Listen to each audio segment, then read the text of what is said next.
Chapitre 17 La grande et la petite guerre sainte. Toute réalité, dans la vision traditionnelle du monde, étant un symbole, et toute action un rite, cela ne pouvait pas ne pas être vrai aussi de la guerre.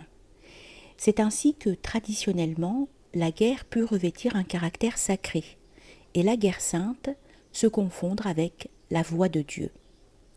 Cette conception se retrouve, sous une forme plus ou moins explicite, dans de nombreuses traditions. Un aspect religieux et une intention transcendante s'unirent fréquemment aux entreprises sanglantes et conquérantes de l'humanité traditionnelle. Livius rapporte que les guerres samnites présentaient l'aspect d'initié, et l'on peut constater, comme un écho affaibli de cette conception, l'existence chez les populations sauvages d'initiations guerrières et de certains mélanges entre l'élément guerrier et l'élément magique. Dans l'ancien Mexique, pour obtenir le grade de capitaine, Techutli, il fallait subir victorieusement de dures épreuves de type initiatique, et jusqu'à une époque récente, l'âme de la noblesse japonaise des samouraïs s'inspira des doctrines et de l'ascèse du zen, forme ésotérique du bouddhisme. Dans l'Antiquité, la vision du monde et le mythe favorisaient déjà par eux-mêmes, en raison de la fréquence du thème de l'antagonisme, l'intégration spirituelle de l'idée de combat. Nous avons déjà parlé de la conception irano-arienne, mais dans l'ancien monde hellénique, lui aussi, vit souvent dans la lutte matérielle le reflet de la lutte cosmique éternelle entre l'élément urano-olympien et spirituel du cosmos et l'élément titanique, démonico-féminin, et l'élémentarité déchaînée du chaos.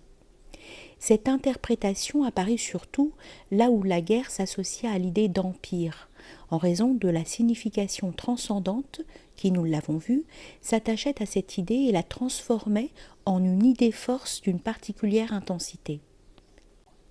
C'est ainsi qu'on appliqua encore à Frédéric Ier Hohenstaufen, dans sa lutte pour la défense du droit impérial, le symbolisme de la lutte d'Héraclès, le héros allié aux forces olympiennes. Ce sont des conceptions spéciales relatives au destin post-mortem qui donnent la clé des significations intérieures de l'ascèse guerrière. Pour les races aztèques et nahua, la plus haute résidence d'immortalité, la maison du soleil ou d'Huitzilopochtli, était réservée non seulement aux souverains, mais aussi aux héros.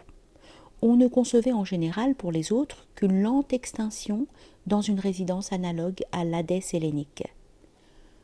On connaît aussi la conception nordico-arienne du Walhalla, résidence d'immortalité céleste, destinée en plus des nobles, des hommes libres de race divine, aux héros tombés sur le champ de bataille.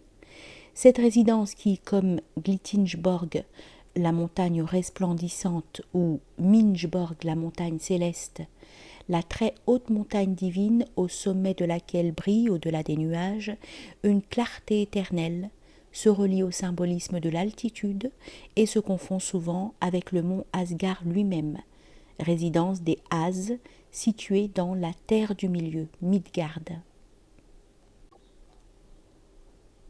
Le seigneur de cette résidence est Odin Wotan, le dieu nordique de la guerre et de la victoire. Le roi qui, dans une version du mythe, aurait montré au héros, par son propre sacrifice, la voie qui conduit au séjour divin, où l'on vit éternellement et où ils se transformeront en ses fils. Ainsi, pour les nordico-ariens, aucun sacrifice ou culte n'était plus agréable au Dieu suprême, ni plus riche en fruits surnaturels que celui que célèbre le héros en tombant sur le champ de bataille. De la déclaration de guerre jusqu'à la victoire sanglante, l'élément religieux pénétrait les phalanges germaniques et transportait aussi l'individu. Mais il y a plus. On trouve dans ces traditions l'idée qu'avec la mort héroïque, le guerrier passe du plan de la guerre matérielle terrestre à celui d'une lutte de caractère universel et transcendant. Les forces des héros alimenteraient ce qu'on appelait le Wild Heer, la troupe tempétueuse dont Odin est le chef, qui s'élance du sommet du mont Walhalla, puis y revient et s'y repose.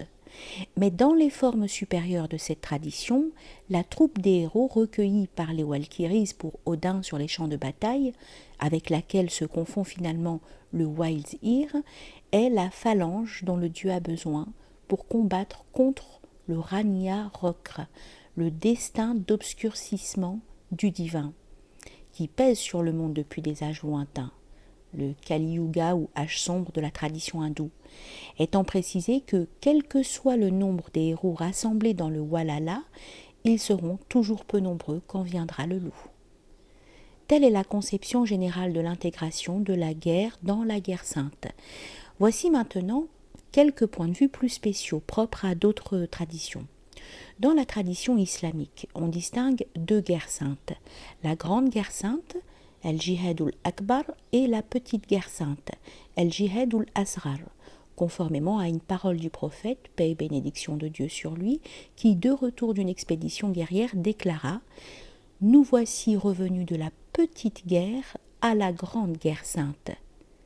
La grande guerre sainte est d'ordre intérieur et spirituel. L'autre est la guerre matérielle, celle qui se livre à l'extérieur contre un peuple ennemi, en vue notamment d'inclure les peuples infidèles dans l'espace régi par la loi de Dieu, Dar al-Islam. La grande guerre sainte est toutefois à la petite guerre sainte ce que l'âme est au corps. Et il est fondamental pour comprendre l'ascèse héroïque ou voie de l'action de comprendre la situation où les deux choses se confondent. La petite guerre sainte devenant le moyen par lequel se réalise une grande guerre sainte, et vice-versa. La petite guerre sainte, la guerre extérieure, devenant presque une action rituelle qui exprime et atteste la réalité de la première. En effet, l'islam orthodoxe ne conçut à l'origine qu'une seule forme d'ascèse, celle qui se relie précisément au jihad, à la guerre sainte. La grande guerre sainte est la lutte de l'homme contre les ennemis qu'il porte en soi. Plus exactement, c'est la lutte du principe le plus élevé chez l'homme contre tout ce qu'il y a de simplement humain en lui, contre sa nature inférieure, contre ce qui est impulsion désordonnée et attachement matériel. Ceci est dit en termes explicites dans le livre de la sagesse guerrière aryenne, la Bhagavad Gita. Nous citons « En réalisant ce qui se trouve au-delà du mental, en te renforçant toi-même par toi-même, tue l'ennemi sous la forme du désir difficile à vaincre. » Fin de citation. C'est sous la forme de convoitise et d'instinct animal, de multiplicité désordonnée, de limitation anxieuse du moi fictif, de peur, de faiblesse et d'incertitude, que l'ennemi qui résiste, l'infidèle en nous, doit être abattu et réduit en esclavage. Telle est la condition de la libération intérieure, de la renaissance en cette unité profonde avec soi-même, qui, dans les traditions occidentales de l'Ars Regia, est également exprimée par le symbolisme des deux ennemis qui deviennent une seule chose, ainsi que par la paix au sens ésotérique et triomphal dont nous avons déjà parlé. Dans le monde de l'ascèse guerrière traditionnelle, la petite guerre sainte, c'est-à-dire la guerre extérieure, s'ajoute ou se trouve même prescrite comme voie pour réaliser cette grande guerre sainte. Et c'est pourquoi, dans l'islam, guerre sainte, jihad et voie d'Allah sont souvent employés comme synonymes. Dans cet ordre d'idées, l'action a rigoureusement la fonction et la fin d'un rite sacrificiel et purificateur. Les aspects extérieurs de l'aventure guerrière provoquent l'apparition de l'ennemi intérieur qui, sous forme d'instinct animal de conservation, de peur, d'inertie, de pitié ou de passion, se révolte et oppose une résistance que le guerrier doit vaincre lorsqu'il descend sur le champ de bataille pour combattre et vaincre l'ennemi extérieur, ou le barbare. Naturellement, tout cela présuppose l'orientation spirituelle, la juste direction, niya, vers les états supra-individuels de l'être, symbolisés par le ciel, le paradis, les jardins d'Allah et ainsi de suite.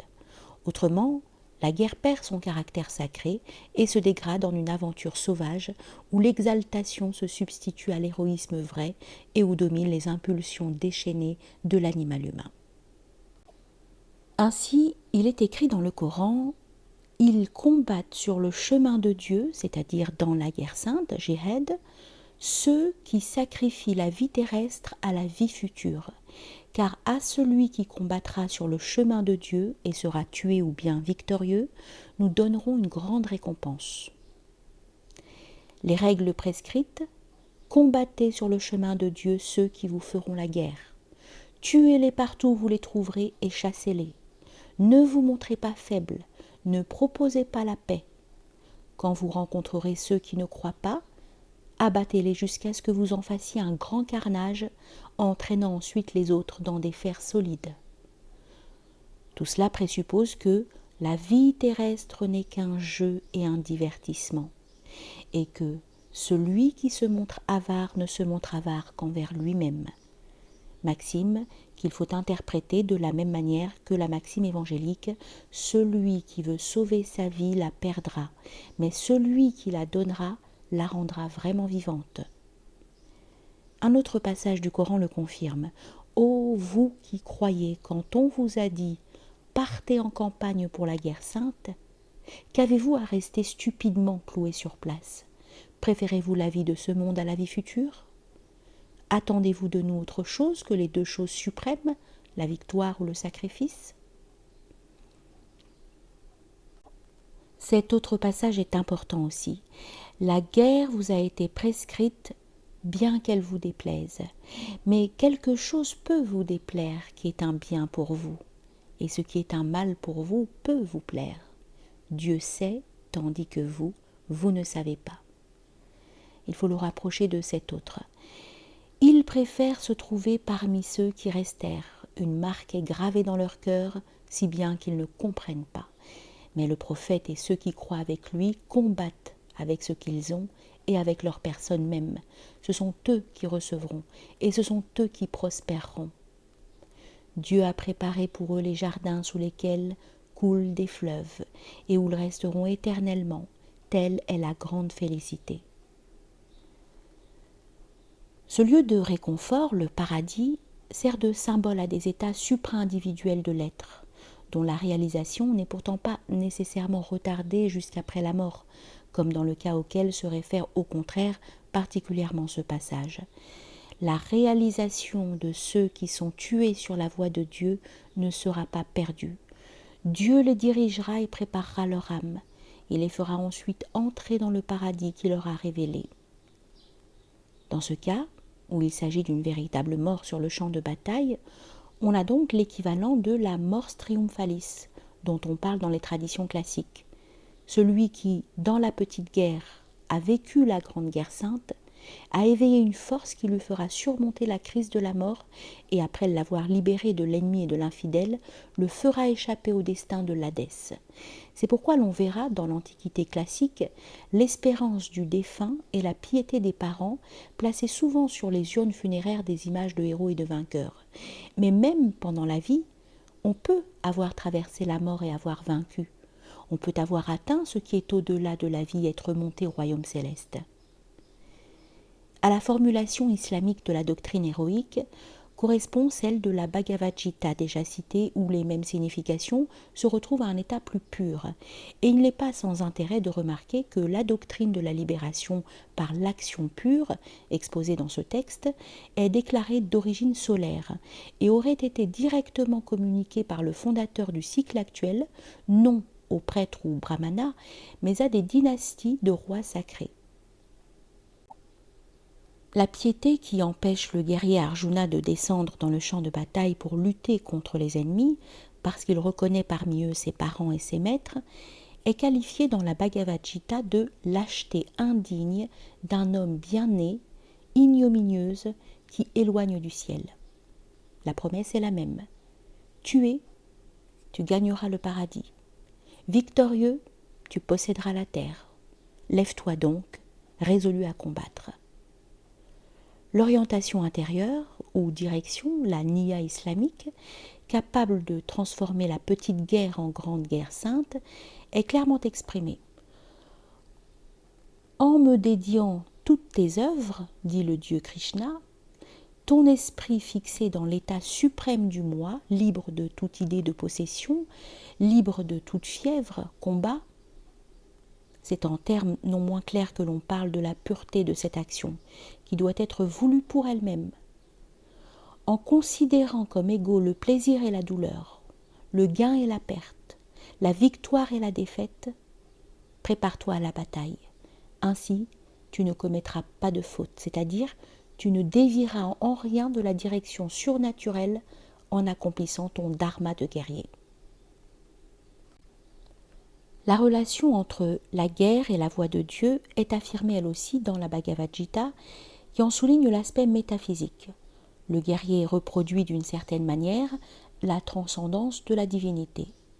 L'enseignement de Krishna à Arjuna concerne avant tout la distinction entre ce qui, en tant qu'être pur, est impérissable, et ce qui, en tant qu'élément humain et esclave de la nature, n'a qu'une apparence d'existence. Il n'y a pas de possibilité d'existence pour l'irréel, ni de possibilité de non-existence pour le réel. Ceux qui savent perçoivent la vérité respective de l'un et de l'autre. Sache que ce qui pénètre tout est indestructible. Celui qui le considère comme ce qui tue et celui qui le considère comme ce qui est tué sont également ignorants. Cela ne tue pas ni n'est tué. Cela n'est pas tué quand le corps est tué. Ces corps de l'esprit éternel, indestructible, illimité, sont périssables. Donc, lève-toi et combat. Fin de citation. À la conscience de l'irréalité de ce que l'on peut perdre ou faire perdre en tant que vie caduque et corps mortel, conscience à laquelle correspond la définition islamique de l'existence terrestre comme jeu et comme jouet, s'unit ensuite la connaissance de cet aspect du divin selon lequel il est la force absolue, devant laquelle toute existence conditionnée apparaît comme une négation, une force qui se déroule donc, pour ainsi dire, et fulgure en une terrible théophanie dans la destruction, dans l'acte qui nie la négation, dans le tourbillon qui emporte chaque vie pour l'anéantir, ou pour la faire ressurgir en haut, transhumanisée. Ainsi, pour libérer Arjuna du doute et du tendre lien de l'âme, le Dieu ne déclare pas seulement « Je suis la force exempte de désir et de passion, je suis l'éclat du feu, je suis la vie chez toutes les créatures et l'austérité chez les ascètes, je suis l'intelligence des sages et la gloire des victorieux. » Mais à la fin, abandonnant tout aspect personnel, il se manifeste dans la terrible et merveilleuse forme qui fait trembler les trois mondes.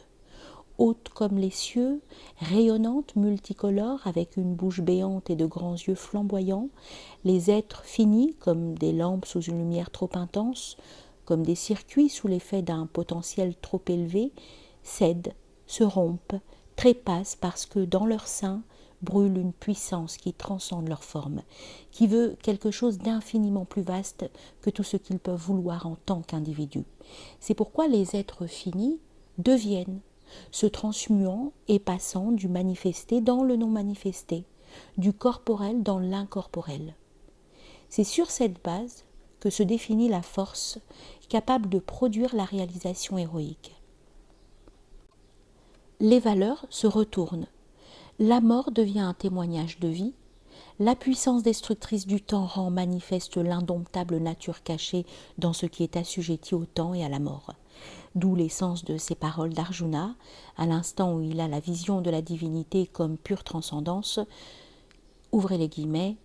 De même que les papillons se précipitent avec une vitesse croissante dans la flamme brûlante pour y trouver leur destruction, de même les vivants se précipitent avec une vitesse croissante dans tes bouches pour y trouver leur destruction.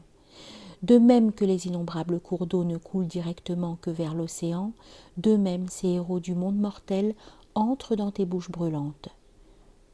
Et Krishna, de dire « Je suis le temps pleinement manifesté, destructeur des mondes, occupé à dissoudre des mondes. Même sans ton intervention, ces guerriers alignés les uns en face des autres cesseront tous de vivre. Lève-toi donc et conquiers la gloire. vainc les ennemis et jouit d'un royaume prospère. Tous ces guerriers sont en réalité déjà tués par moi. Toi, sois l'instrument. Combat donc sans crainte et tu vaincras l'adversaire dans la bataille.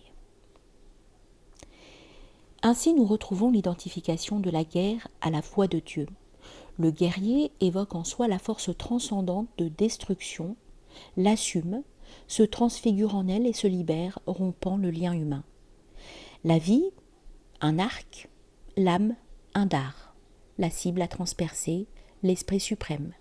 S'unir à lui comme la flèche lancée se fiche dans la cible, est-il dit dans un autre texte de la même tradition. Telle est la justification métaphysique de la guerre, l'assomption de la petite guerre en grande guerre sainte. Cela permet aussi de comprendre le sens de la tradition relative à la transformation, pendant la bataille, d'un guerrier ou d'un roi en un dieu. Ramsès Merianom, selon la tradition, se transforma sur le champ de bataille en dieu Amon, en disant « Je suis comme Baal en son heure ». Et les ennemis, en le reconnaissant dans la mêlée, s'écriaient « Ce n'est pas un homme qui est parmi nous, c'est Soutkou, le grand guerrier, c'est Baal incarné ». Baal correspond ici au Shiva et à l'Indra védique, tout comme au paléo-germanique et solaire Tius Tyr, dont l'insigne est l'épée, mais qui a aussi des rapports avec la rune Y, idéogramme de la résurrection, un homme au bras levé, et avec Odin Wotan, dont nous avons déjà parlé, le dieu des batailles et de la victoire. D'autre part, on ne doit pas négliger le fait qu'Indra, aussi bien que Wotan, sont également conçus comme des dieux de l'ordre, directeurs du cours du monde. Indra est appelé modérateur des courants et, en tant que dieu du jour et du ciel lumineux, a aussi des traits olympiens. Ainsi, se retrouve le thème général d'une guerre qui se justifie comme un reflet de la guerre transcendante, de la forme contre le chaos et les forces de la nature inférieure qui lui sont associées. Nous examinerons plus loin les formes classiques de la voie de l'action. Pour en terminer avec la doctrine de la guerre sainte, il nous reste à parler des croisades. Le fait que les croisades virent s'affronter des hommes qui combattaient en donnant à la guerre un sens spirituel identique montre le lieu véritable de cette unité de l'esprit traditionnel, qui put se maintenir non seulement à travers les différences, mais même à travers les antagonismes les plus dramatiques. C'est précisément en se dressant l'un contre l'autre pour la guerre sainte que l'islam et la chrétienté témoignèrent pareillement de l'unité de l'esprit traditionnel. Déjà, le cadre général des croisades est riche d'éléments susceptibles de leur conférer un sens symbolico-rituel. La conquête de la Terre sainte au-delà de la mer présentait en réalité beaucoup plus de rapports que l'on a supposé avec les anciennes traditions, selon lesquelles, dans le lointain Orient où se lève le soleil, se trouve la région heureuse des Azes avec la ville sainte d'Ayar, où la mort ne règne pas, mais où les voyageurs jouissent d'une sérénité céleste et d'une vie éternelle. C'est pourquoi, dès le début, le caractère de la lutte contre l'islam présente beaucoup de points communs avec l'ascèse. Il ne s'agissait pas de combattre pour les royaumes de la terre, mais pour le royaume du ciel. Les croisades n'étaient pas du tout le fait des hommes, mais bien de Dieu. Elles ne devaient donc pas être jugées comme les autres événements humains. Selon une parole rapportée.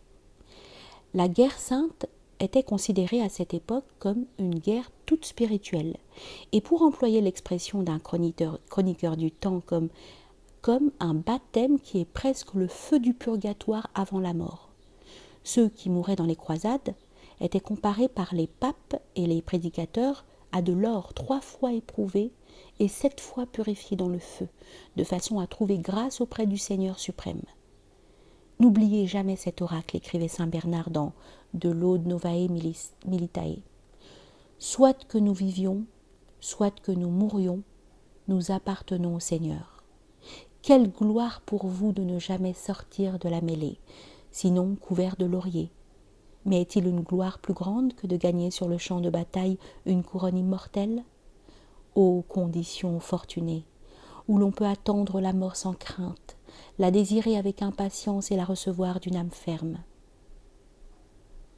On promettait aux croisés la possession de la gloire absolue, le repos dans le paradis, dans la rude langue guerrière du temps, conquiert lit en paradis, c'est-à-dire ce même réconfort surnaturel dont parle le Coran.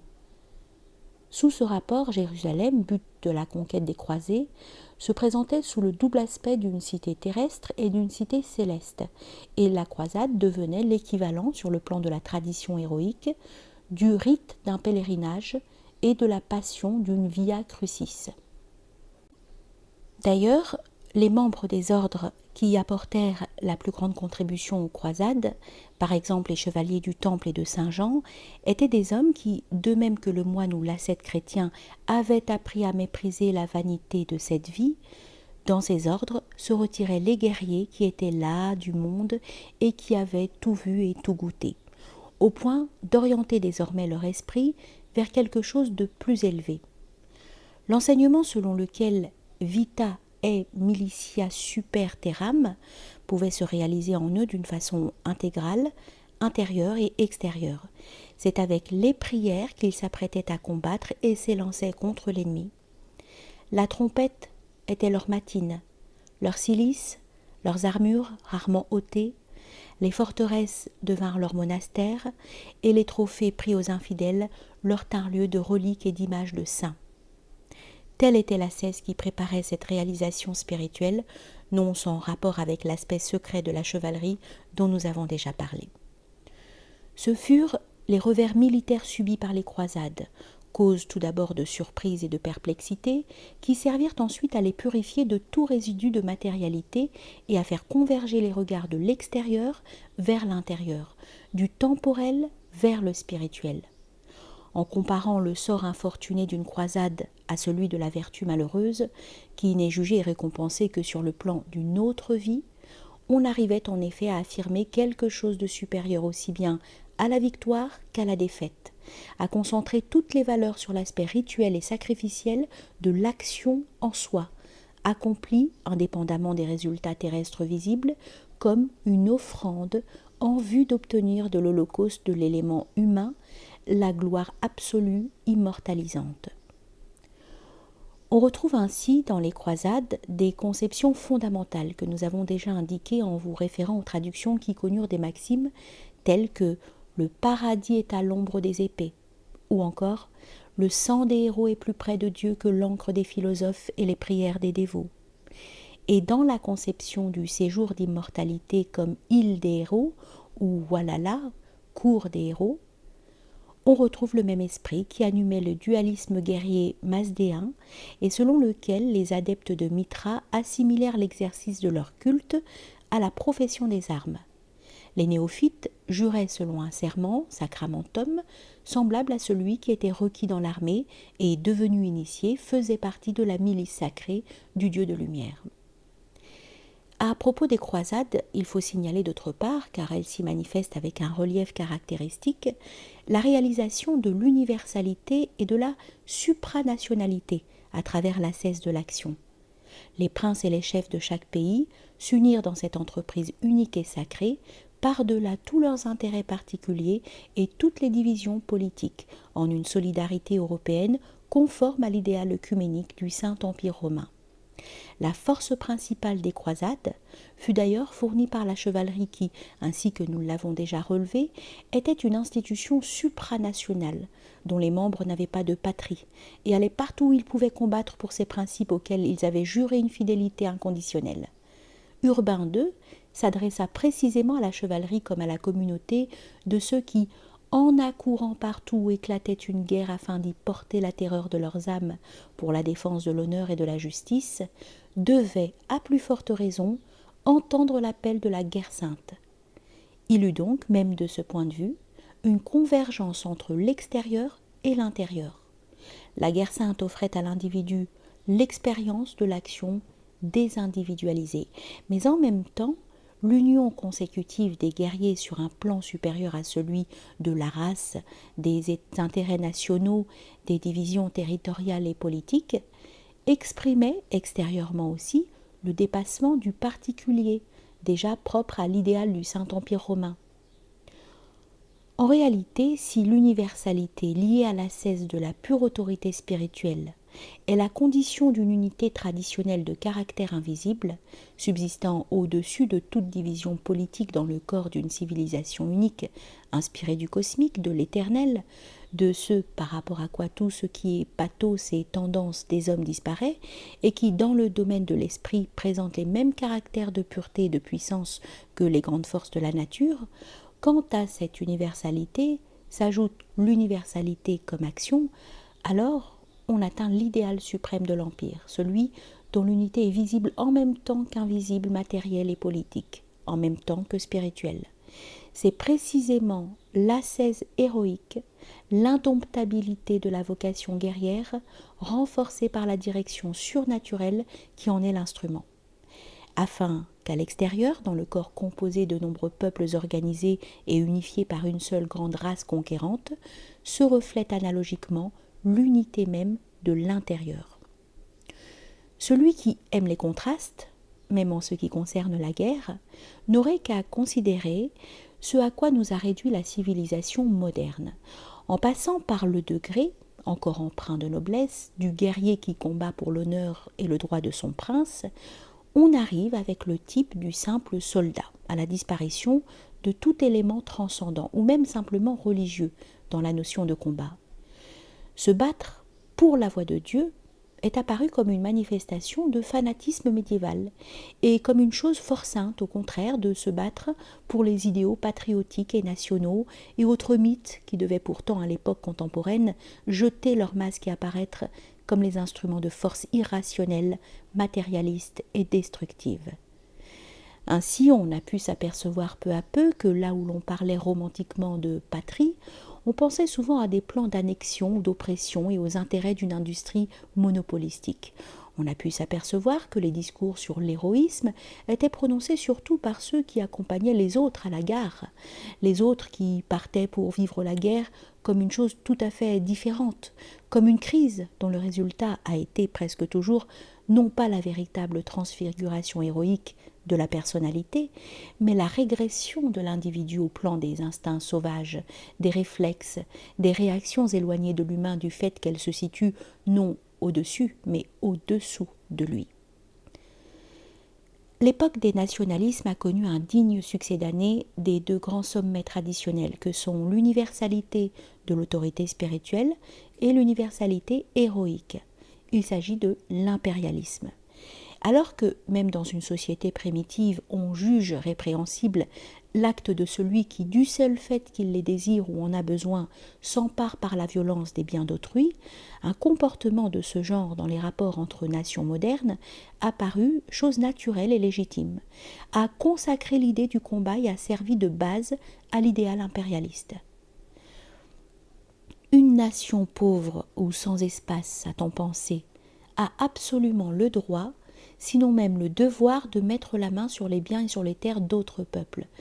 Dans certains cas, on est même arrivé à créer à dessein les conditions requises pour qu'une nation soit poussée à l'expansion et à la conquête impérialiste.